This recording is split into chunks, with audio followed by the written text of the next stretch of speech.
The Goto statement is used to transfer control directly to a labeled part of the code. It can jump forward or backward within the same method, bypassing the normal flow of execution. In switch structures, it allows jumping from one case to another or directly to the default block.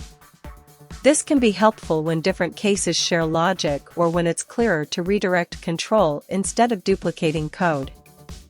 While the statement offers flexibility, it should be used carefully, as excessive use can reduce readability and make the flow of logic harder to follow. Keeping labels meaningful and limiting its use helps maintain clarity. The Goto statement is generally discouraged in modern programming.